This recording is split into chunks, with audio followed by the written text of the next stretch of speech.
Greetings and salutations, everyone. I hope everyone is still doing well, and welcome to this night-ending bonus upload. Before we jump into it, a couple links. As many of you know, I rely on Patreon, PayPal, channel membership, and the merch to help the channel to continue to grow and go. Links to Patreon, PayPal, and channel membership is in the description below. Merch displayed directly under the video. Also, Dogman Frightening Encounters, Volume 1 through 3, the audiobook versions. They were written and researched by Tom Lyons, narrated and produced by me, Jeff Nadolny.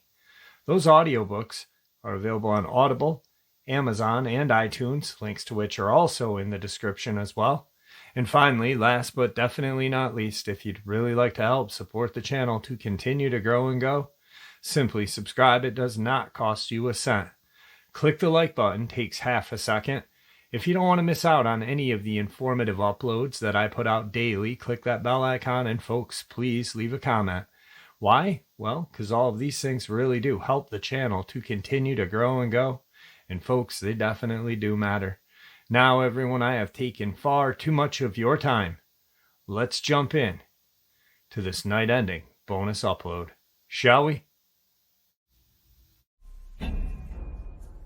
Tonight's first frightening forest experience. Okay, so I've been a skeptic of the creepy paranormal things my entire life. I've really never believed in that type of stuff, but things I have heard and witnessed at my grandparents' farm shakes me to the core. My grandparents own a large plot of land in central Missouri. They've owned that land for around 40 years. I've been to the farm over 10 times, and every time I go, I always get this terrifying feeling that something is watching me. Like there's always something behind my back. I've always had many strange encounters there that are downright bizarre. My first encounter with whatever this thing is, I was around 7 or 9. We had brought our dog, Spot, to the farm. He was a silver lab who I loved dearly. I was exploring in the forest behind the house, just enjoying the summer breeze when my dog starts growling. A deep, sinister growl that I'd never heard him make before. I turned around quickly to see what he was growling at, but I couldn't see anything except the forest. While my eyes were scanning the area where my dog is growling, some sort of animal shot out of the brush so fast I could barely see what it was. And before I knew it, it was gone. I sat there for what felt like an eternity, absolutely flabbergasted by what I had just witnessed. From what I could see of it, it looked like a coyote, but the speed at which it moved was absolutely insane. Just an exaggeration, but it moved like 90 miles an hour and made almost no noise. The most creepy part was that the place it had jumped out of didn't make an imprint of where it was lying, and from where I viewed it jumping up, I should have been able to easily see where it was hiding.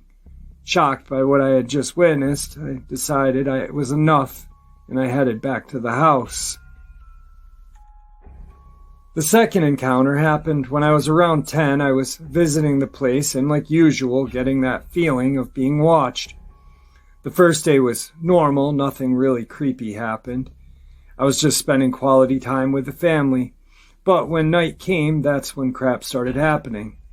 I was trying to sleep in a twin bed that was my mom's brother when he used to live there, when I heard this tapping. Not a tiny little tap, but a loud tap, almost like banging, coming from the direction of the window. I slowly sat up and looked at the window, but there was nothing, so I assumed it was just some animal or something like that. 5 minutes pass and no tapping, so I start to drift off to sleep. Boom! This time not a tap, a slam, a loud slam directly into the window. I'm not talking about like a hit. It sounded as if something absolutely massive had hit the window. I shot up so quickly I nearly passed out. I decided enough is enough and grabbed a flashlight in the drawer and shined it out the window. Nothing. 10 seconds pass, nothing. I was about to go crawl into my mom's bed when I heard it, a screech. a screech that was not achievable by any human, so loud it pierced the quiet, peaceful summer night. I can't put it into words what that sound sounded like, but it was dark and horrible. I still remember it to this day. I froze, unable to move a muscle. I was so scared. I was sitting there, still as a statue, petrified by what I had heard. That's when my instincts kicked in, and they told me to run into my mom's room, which I did.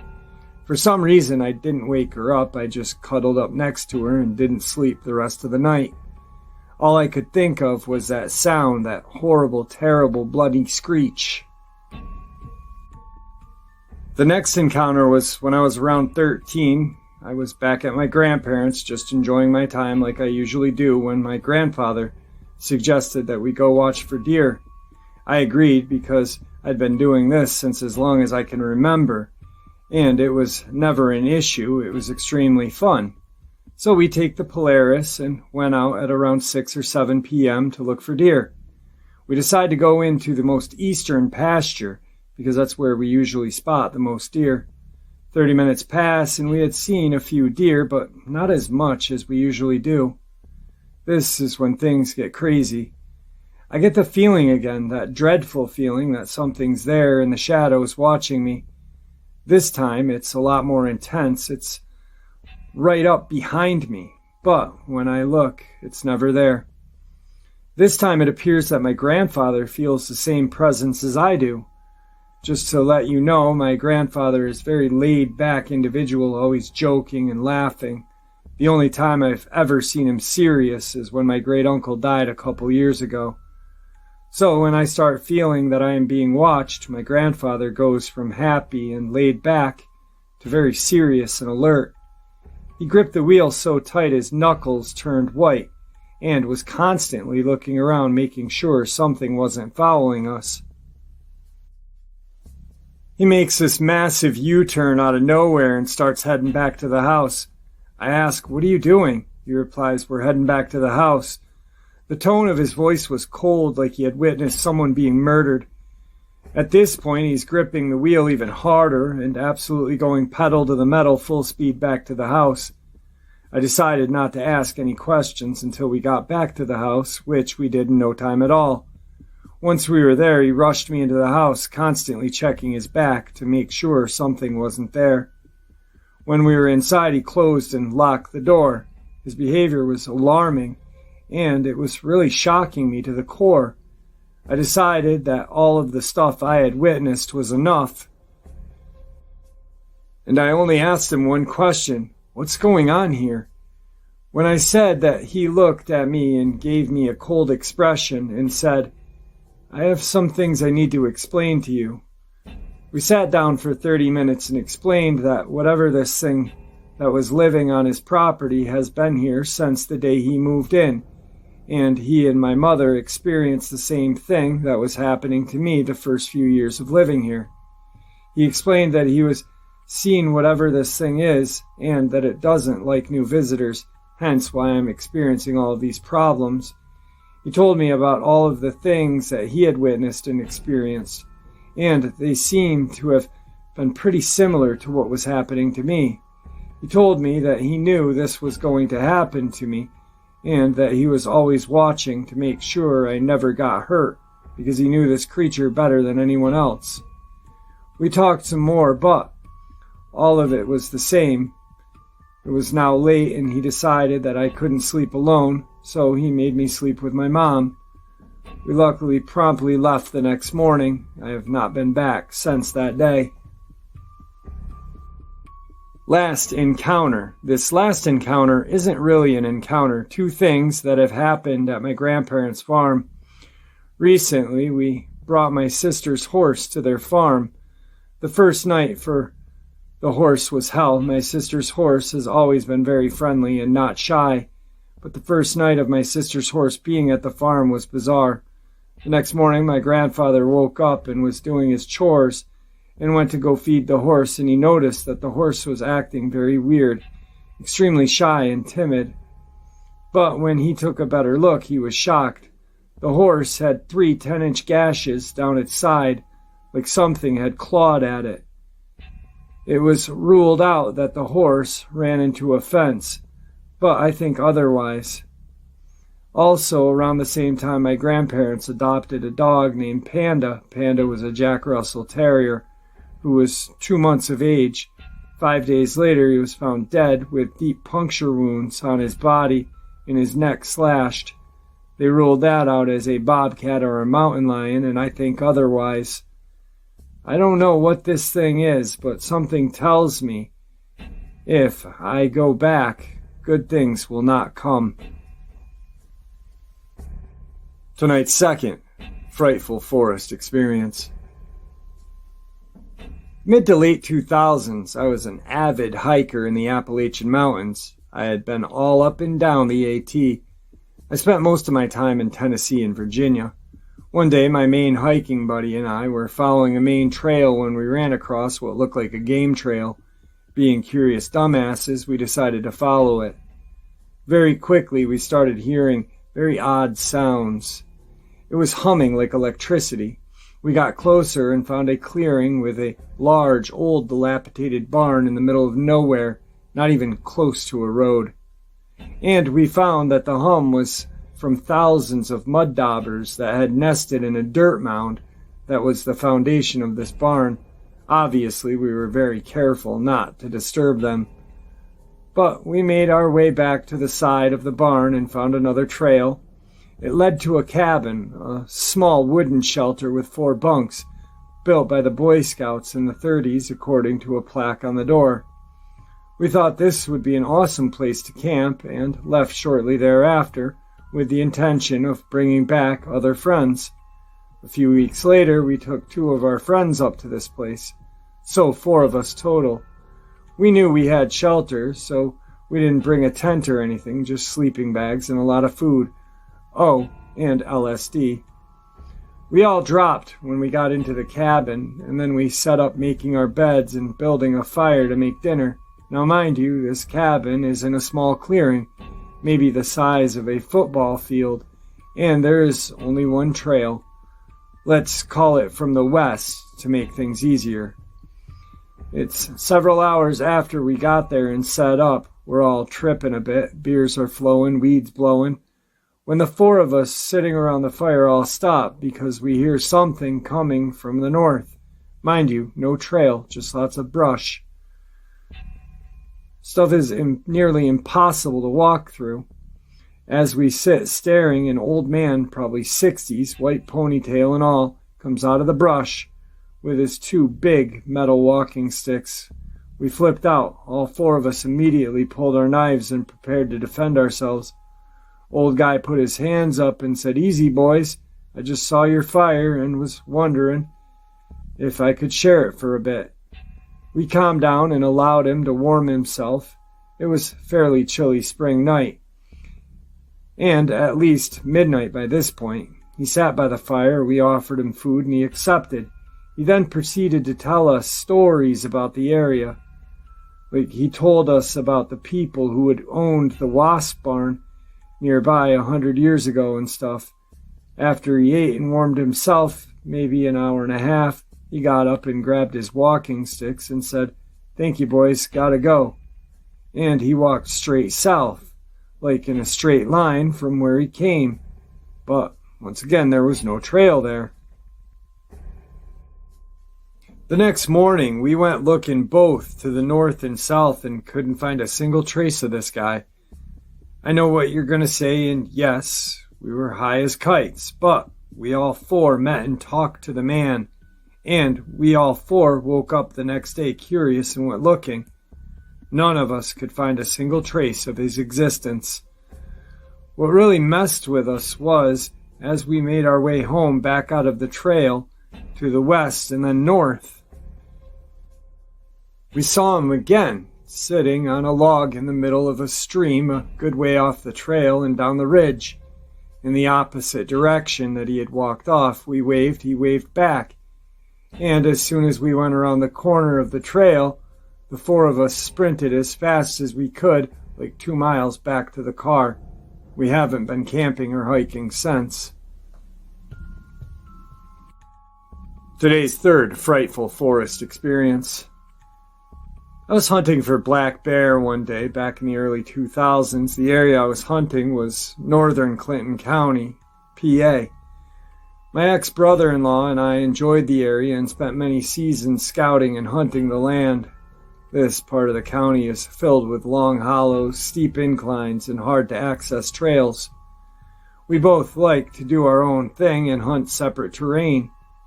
I would often dive down into the hollows while he scoured the ridgelines, hoping to get a shot at whatever I pushed up to the top. We both carried pretty bumped up two-way radios to keep on general idea of where we were, although often the terrain made it too difficult for good reception. This day was a typical PA bear season day. It was on a Wednesday of the season, the third and last day of a brief season. It was back then. The woods were quiet with no distant whooping or yodeling of various opening day camps pushing drives through the woods. The weather was cold, gray, and windy when we separated to begin our hunt and continued on throughout the day. I spent the day still hunting down this long hollow south of the little town in north-central Clinton County, with the idea of meeting my brother-in-law at the top of the ridge at the agreed time of 4 p.m., giving us plenty of time to hike together a few miles back to his truck. After hunting all day, I found an old game trail that appeared to meander its way back up to the ridgeline towards where I knew he would be waiting for me. After close to an hour, maybe around 3:30, I made my way 2/3 of the way to the top, stopping off and scouring the slope for the jet black fur of a roaming bear. Along the trail, I came upon a long ago used fire ring. It was very rudimentary in its build and appeared to be used only once. The ring's rocks were covered in lichen and only had the faintest traces of black from a long ago fire. I found it odd that a fire ring would be here considering the steepness of the slope, but it was a very small, somewhat leveled ledge. There I figured I would sit and eat the rest of my packed food and sit still, hoping to catch a final chance to see a bear. All the while, it felt odd, somewhat unwelcoming, like I shouldn't be there. Almost felt like I was forbidden interloper on someone's valued spot. I sat for maybe 20 minutes and thought that it was time to continue the trek upward towards my bud. As I stood, I slung my backpack on and reached down to sling my rifle over my left shoulder. I stood up. I heard my name called loudly.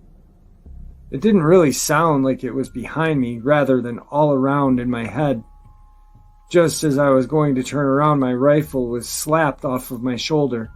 I felt the force, heard the sound of something slap against the wood of the stock, and crouched quickly to save my gun from dashing into the rocks at my feet. I grabbed it in the nick of time and quickly turned around with a mouthful of mother effers for whom I thought was going to be my brother-in-law jacking around with me. There was nobody there at all. Absolutely no way could anyone have rushed off without me either seeing or hearing them. I felt sick. My stomach was churning, chills throughout my body. Muttered a few Hail Marys and sped up to the top of the ridge, met my bud, and quietly we hiked our way out of the woods to his truck in the spreading dark of the evening. This has bothered me for years, and I have not been able to go back to those woods since. Maybe one day, I hope, too. Tonight's fourth frightening forest experience.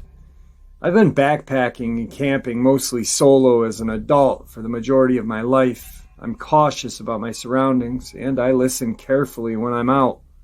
I try to remain an observer and move through the land with little impact.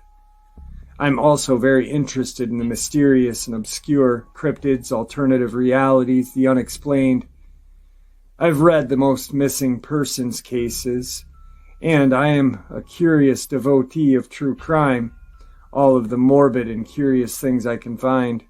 anything strange that will fire the imagination.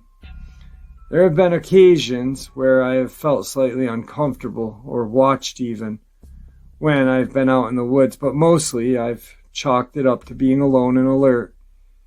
Maybe my inherent skepticism makes me less susceptible to encounters which others experience. I look for logical conclusions first. I've never encountered any truly off or deranged people out in the forest, but I do consider that the biggest threat, the human animal. A few years ago, I set out to camp near an old-growth forest in North Georgia. Most old growth here is gone, but there are places that haven't been logged, and if you get a chance to visit one, wherever you may live, I'd suggest it's beautiful, serene, alive in a way that's hard to describe. This particular forest was one of hemlock and poplar, and the trees were massive. I had a guidebook that gave directions out into the sticks, following little country roads that eventually turned into gravel. After a long drive into the national forest, I parked near the trail, which was unmaintained, meaning it was not very popular or heavily traveled. I hiked out through the woods to where the trail just eventually kind of stopped. There was very little undergrowth. I spent the afternoon just exploring, looking at the trees and enjoying the calmness. I eventually made my way down to a creek and crossed over it to an old field that formed sort of a bowl in the land with hills and ridges on all the sides. The fact that there was a field means that there had to, I guess, at one point been people living in the area, but I saw nothing of the sort when I was there, and my maps showed that I should have been far enough from any roads or settlements. I set up my tent and made some food. It was late when I decided to have a little smoke and lie out in the field in front of my tent and look at the stars before bed. There was little to no light pollution, and I always relished the opportunity to enjoy the sky at those times. As I lie there, I begin hearing loud knocking sound from up near the ridge where I had been earlier in the day, maybe 1,000 yards away. 3 knocks and a long pause followed by 3 more, and then it'd repeat. When I say knocks, what I mean is very loud noises like 2 logs or trees being hit together, loud enough to reverberate in that little bowl I was in, loud enough you could almost feel it. I could pinpoint where the sound was coming from, but it was night in the forest, and anyone who had been out there knows that that's dark. I thought it had to have been a person making the noise, because what else would make such a rhythmic sound? It was extremely loud and would have taken considerable effort to produce. I'd seen no one else at all during the day, and the direction from which the sound came was the section of old growth I had explored earlier.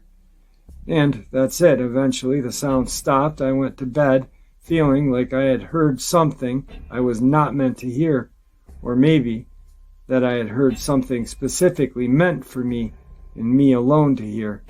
I packed up and hiked out the next day. I'd be lying if I said I wasn't hyper-aware and waiting for something else to happen, but nothing did. I've told friends about this, and they'll all either say that they think it was a Sasquatch or someone messing around in the woods. But why would a person be out in the woods late at night banging 2 logs together in the dark? Tonight's final frightening forest experience. Let me start off by saying that this is 100% true. It happened to me when I was about 13. I'm 27 years old now. Whether you believe this or not is up to you. My dad used to be a part of a small hunting club in Alabama, just a handful of guys that he had grown up with. Once a year, we would drive to a small town of Alba to camp for a few days and go hunting. There were a few different areas of land around the town that the club owned, and club members would go hunt there. One of those pieces of land was nicknamed the cemetery because, well, it had an old cemetery on it. Nothing really creepy about the cemetery. It was in the woods, in the graves, were of slave owner and graves of his slaves. Now, in this area of the land nicknamed the cemetery, there are 5 or 6 green fields, basically a cleared out area where there were no trees, just grass and a buck hunt to hunt in. A buck hunt is a tree house that you sit in and wait for deer to walk out into the green field. This particular evening, we were going to hunt the Greenfield 1, a plot directly behind the old cemetery. The evening started off normal enough. My dad parked the truck. We walked down the trail to the buck hut. We climbed up and started to wait and watch the woods. A little bit of time passes, and my dad tells me that he's going to go for a short walk and see if he maybe sees any deer on the trail. Keep in mind, I'm about 13 years old now. Not a big deal. I've hunted by myself before, and I'm not afraid of being alone in the woods. Besides, it's still pretty light out. I say okay, and he climbs down. It's just me with my .32 caliber Marlin rifle, the green field in front of me, and the dense woods around me. This is where things start to get strange. I sat there for an eternity, or what felt like an eternity. It was now almost twilight. My concern for my dad is growing because he's still not back yet.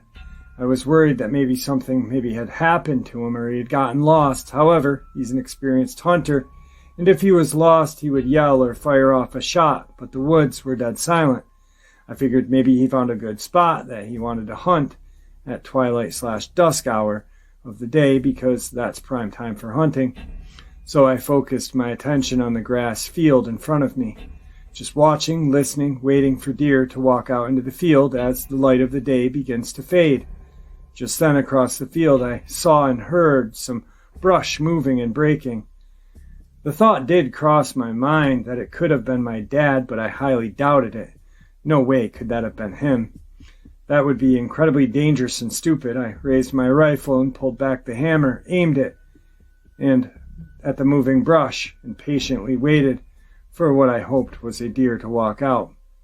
Then a girl floated out of the woods and onto the grassy field. She was transparent white, with a long flowing dress and long white hair. She floated from one side of the field to the other and disappeared back into the woods. I watched her for a solid minute or two. I couldn't believe my eyes. I was petrified. Now I wanted my dad back. A short time passes. Now it's pitch black. I'm still alone. My concern for my dad has turned into panic, but I'm too afraid to yell or go look for him in the pitch black woods, where I had just seen a ghost. I sat there for hours, terrified, alone in the darkness. Thankfully, he finally returned. He acted as if he had not been gone long. I asked where he had went to, and he just said he went for a short walk up the trail, turned around and came back. The timeline made no sense. He had been gone for hours. It was unlike him to leave me alone for that long. He was adamant he had only been gone 10 or 15 minutes. We walked down the trail to his truck. I couldn't get out of there fast enough. The whole experience still confuses me to this day. Was the ghost I saw an old slave or a slave owner buried in the woods behind me something else entirely? Did my dad go through some kind of time warp where time sped up? I don't know. I never went hunting there again and don't plan to ever go back. And there you have it, folks, this night ending bonus. I do hope you all enjoyed it as much as I enjoyed sharing it with you. I'd like to thank you all for supporting the channel. After all, it is your support that keeps the channel growing and going, and what gives us all a place and a chance to share our experiences and theories judgment-free. Just simply treat it with the respect we all deserve. Everyone, please stay safe, happy, healthy, and ever vigilant. Keeping an eye on our children, pets, family, and friends. These creatures are real. They are out there and dangerous. Share this information with those you love and care about, and it may just help save their lives someday. Until next time, never stop asking questions, never stop searching for the truth, and God bless.